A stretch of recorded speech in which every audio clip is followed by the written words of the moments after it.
Hello everyone, welcome back my YouTube channel. आप लोग कैसे हैं? उम्मीद करती हूँ कि आप लोग ठीक होंगे, स्वस्थ होंगे। दोस्तों, मेरा आप लोगों से अनुरोध है कि अगर आप लोगों ने अभी तक मेरे चैनल को सब्सक्राइब नहीं किया है तो प्लीज़ चैनल को सब्सक्राइब कर दें, लाइक और कमेंट अवश्य करें। और जो लोग चैनल को सब्सक्राइब कर चुके हैं उनसे मेरा यह अनुरोध है कि वीडियो को लोगों में शेयर अवश्य करें।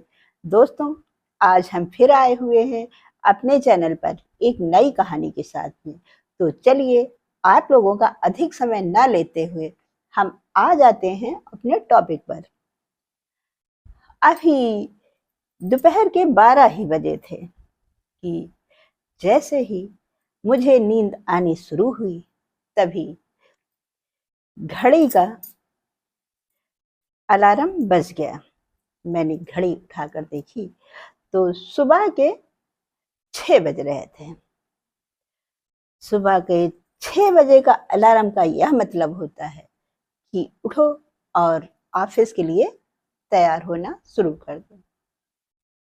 थोड़ी देर बैठने के बाद दोबारा फिर 7 बजे का अलार्म। 7 बजे का अलार्म का ये मतलब यह था कि अगर रेडी हो गए हो तो नाश्ते का समय हो गया। अभी कुछ ही दिनों की बात है, गुप्ता जी लेटे ही थे कि फैक्ट्री का बजर बजना शुरू हो गया। जैसे ही फैक्ट्री का बजर बजा तो गुप्ता जी की अपनी पुरानी यादें ताजा हो गई, क्योंकि उन्होंने डिप्लोमा करने के बाद में एक फैक्ट्री में उनकी नौकरी लग गई और वह अपनी पत्नी के साथ में उस फैक्ट्री के क्वार्टर पर जाकर रहने लगे। तो फैक्ट्रियों में होता क्या है कि वहां बजर बजता है और हर एक बजर का अलग अलग संकेत होता है कि कितने बजे ऑफिस पहुंचना है, कितने बजे लंच करना है, कितने बजे लंच समाप्त करना है। इसी तरह सुबह 7 बजे का बजर का मतलब था कि फैक्ट्री पहुंचना, और जो है दोपहर 2 बजे का बजर जब बजता था तो उसका मतलब था लंच, और 2:30 बजे का बजर बजने का मतलब था कि लंच समाप्त करना, और 5 बजे का जब बजर बजता था तो उसका मतलब था छुट्टी का। फैक्ट्री में ही एक क्वार्टर मिला था, उसी में गुप्ता जी अपनी पत्नी के साथ रहा करते थे। और छुट्टी के बाद गुप्ता जी साइकिल स्टैंड पे जाते, अपनी साइकिल उठाते और जल्दी जल्दी पैडल मार करके 10 मिनट में फैक्ट्री क्वार्टर पर पहुंच जाते। उनकी पत्नी को जैसे ही छुट्टी का बजर बजता तो इतना तो समझती ही थी कि अब गुप्ता जी आने वाले हैं, जिसके कारण वह चाय का बंदोबस्त करके रखती थी। गुप्ता जी घर पहुंच करके साइकिल एक किनारे खड़ी करते और हाथ मुंह धुल करके चाय पीने के लिए बैठ जाते। पति पत्नी मिलकर के चाय पीते हैं। इसी तरह से गुप्ता जी का 60 साल तक की उम्र तक बजर का सामना होता रहा। अब यह इस फैक्ट्री से रिटायर होने के बाद गुप्ता जी अपनी पत्नी के साथ एक अलग मकान में रहने लगे थे, और वहां पर उनका बेटा था। बेटे की शादी हो गई थी, पत्नी थी। बेटा पढ़ लिख करके नौकरी करने लगा था, जिसके कारण वह मुंबई में रहता था। अभी कुछ दिन पहले की ही बात है कि गुप्ता जी की पत्नी का देहांत हो गया था, जिसके कारण गुप्ता जी बिल्कुल अकेले हो गए थे। बेटे ने अपने पिताजी को मुंबई बुलाया। पिताजी चले तो गए बेटे के पास रहने के लिए, लेकिन बेटा जिस फ्लैट में रहता था वह फ्लैट बहुत छोटा था, बहुत ही 2 कमरे का मकान था। उन दोनों का रहना और उनके नातियों का रहना ही बड़ा मुश्किल था। लेकिन फिर भी गुप्ता जी चले गए। कुछ दिन तो गुप्ता जी ने इधर उधर एडजस्ट करने की कोशिश किया, लेकिन था क्या, अब उनके बेटे और बहू में झगड़े होने लगे, जिसके कारण गुप्ता जी यह तो समझ गए कि अब उनका यहाँ रहना बहुत मुश्किल है। तब एक दिन गुप्ता जी पार्क में बैठे कुछ सोच रहे थे, तभी उनके एक पुराने मित्र उधर से निकलते हैं और गुप्ता जी को देख करके कहते हैं कि अरे गुप्ता जी, यहाँ पर कैसे? तब गुप्ता जी ने बताया कि अपने बेटे और बहू के साथ मैं यही मुंबई में रह रहा हूँ। तब गुप्ता जी के मित्र ने कहा कि अच्छा, चलो यहाँ पर खड़े होकर क्या बातें करते, चलो चल करके चाय पीते हैं।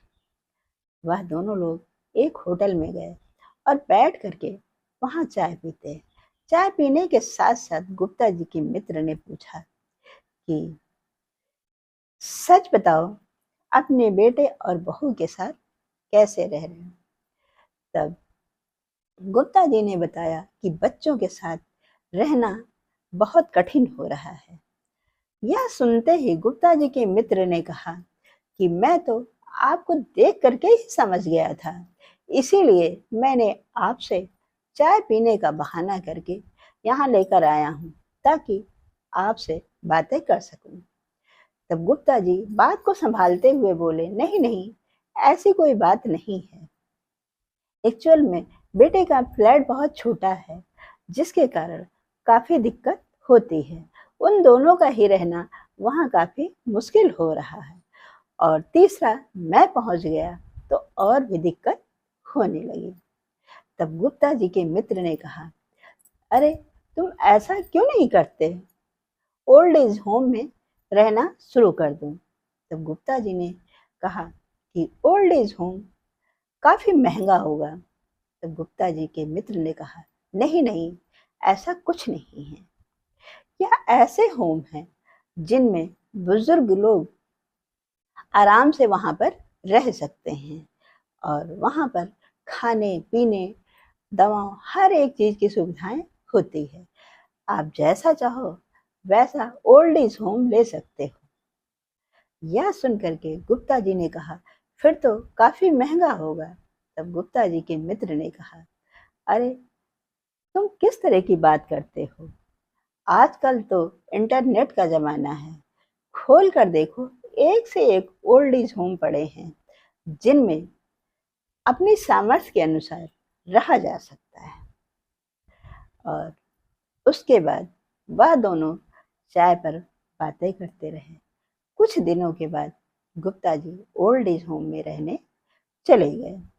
उनके मित्र ने अपनी बीती गुप्ता जी से बताई। तो गुप्ता जी ने बताया कि पत्नी पहले तो फैक्ट्री से रिटायर हुआ, रिटायर होने के बाद वहां का कमरा मुझको खाली करना पड़ा, क्योंकि जिसे मैं अपना कमरा कहता था, सच पूछो तो वह ना मालूम कितने लोगों का अपना कमरा बन चुका है, क्योंकि यहाँ तो कुछ भी अपना नहीं है। देखा जाए तो मेरी पत्नी, जब से उनका देहांत हुआ, तो वह भी कहने के लिए तो अपनी थी, लेकिन वह भी साथ छोड़ करके चली गई। तो देखा जाए कुछ भी यहाँ पर अपना नहीं है। और ओल्ड एज होम में जब रहने लगे तो एक दिन की बात है, जब 2 बजे का बजर बजा, तब गुप्ता जी अनमनाए से उठे और घड़ी की तरफ नजर दौड़ाई तो देखा कि 2 बज रहे। वह समझ गए कि यह खाने का बजर बजा है, लेकिन आज कुछ खाने की इच्छा नहीं थी, जिसके कारण गुप्ता जी खाने पर नहीं गए और अपने कमरे की खिड़की खोल करके बैठ गए।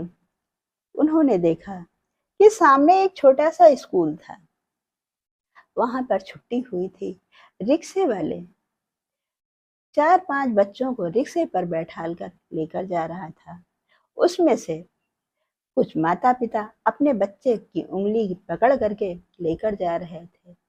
पर उन्हीं में से एक बूढ़ा व्यक्ति भी ऐसा था जो कि अपने पोते की उंगली पकड़ करके लेकर जा रहा था। उसको देख करके गुप्ता जी ने सोचा कि लगता है यह इस बुजुर्ग व्यक्ति का पोता है। अभी तो कुछ पता नहीं कि जिस पिता ने अपने 4-5 बेटों को एक साथ रह करके उनका भरण पोषण कर लेते हैं, क्या उन्हीं बच्चों में से कोई भी बच्चा अपने एक पिता को अपने साथ रह करके उनकी सेवा कर सकता है? नहीं कर सकता है, क्योंकि समय की अधिकता के कारण बच्चे अपने काम में व्यस्त होते हैं और उनमें से बच्चों के पास इतना समय भी नहीं होता है कि वह जो अपने बुजुर्ग माता पिता के साथ बैठ करके 2 बातें कर सकें। और अगर बुजुर्ग व्यक्ति किसी बात के लिए कोई अपनी राय रख दे तो उनके बच्चों को वह बात और भी खराब लगती है, जिससे कि बुजुर्ग व्यक्तियों के मान सम्मान को ठेस पहुंचती है। इसीलिए आजकल के ज़माने में अधिकतर लोग अपने ओल्ड एज होम में रहने के लिए चले जाते हैं, क्योंकि वहाँ पर उन्हीं के जैसे बहुत सारे बुजुर्ग रहते हैं। वह उनके साथ रहते, मिलते, बैठते, बातें करते हैं। और अगर कभी कभी समय मिला होली दीपावली, तब वह जा करके अपने बच्चों से भी मिल आते हैं। दोस्तों, यह रही एक छोटी सी कहानी। इस कहानी से हमें यह सीख मिलती है कि जिन माता पिता ने मेरी उंगली पकड़ करके मुझको चलना सिखाया, मेरी उंगली पकड़ करके मुझे स्कूल छोड़ने और लेने गए, आज वही माता पिता की उंगली पकड़ने में बच्चों को शर्म आती है। वह माता पिता की उंगली पकड़ करके उनका सहारा देने के लिए तैयार नहीं होते हैं। सभी लोग तो ऐसे नहीं होते, पर ज़्यादातर लोग यही करते हैं, क्योंकि समय की अधिकता के कारण लोगों के पास इतना समय ही नहीं रहता है, क्योंकि वह बच्चे अपने काम में इतना व्यस्त होते हैं और उसके बाद वह अपनी पत्नी और बच्चों को समय देते हैं, पर उनके पास इतना समय नहीं रहता कि अपने बुजुर्ग माता पिता के साथ बैठ करके कुछ देर बातें कर सकें। दोस्तों, यह रही एक छोटी सी कहानी। इस कहानी से हमें यह सीख मिलती है कि इस तरह से बुजुर्ग माता पिता को जितनी तकलीफ होती है, उतनी अगर बच्चों को देखकर हो तो शायद बुजुर्ग माता पिता ओल्ड एज होम में रहने के लिए ना जाए और उनके घर में ही रह करके वह अपनों के साथ खुश रह सकें। दोस्तों, यह रही एक छोटी सी कहानी। हम फिर मिलते हैं आप लोगों से अपनी अगली वीडियो में। अंतिम समय तक बने रहने के लिए बहुत बहुत धन्यवाद।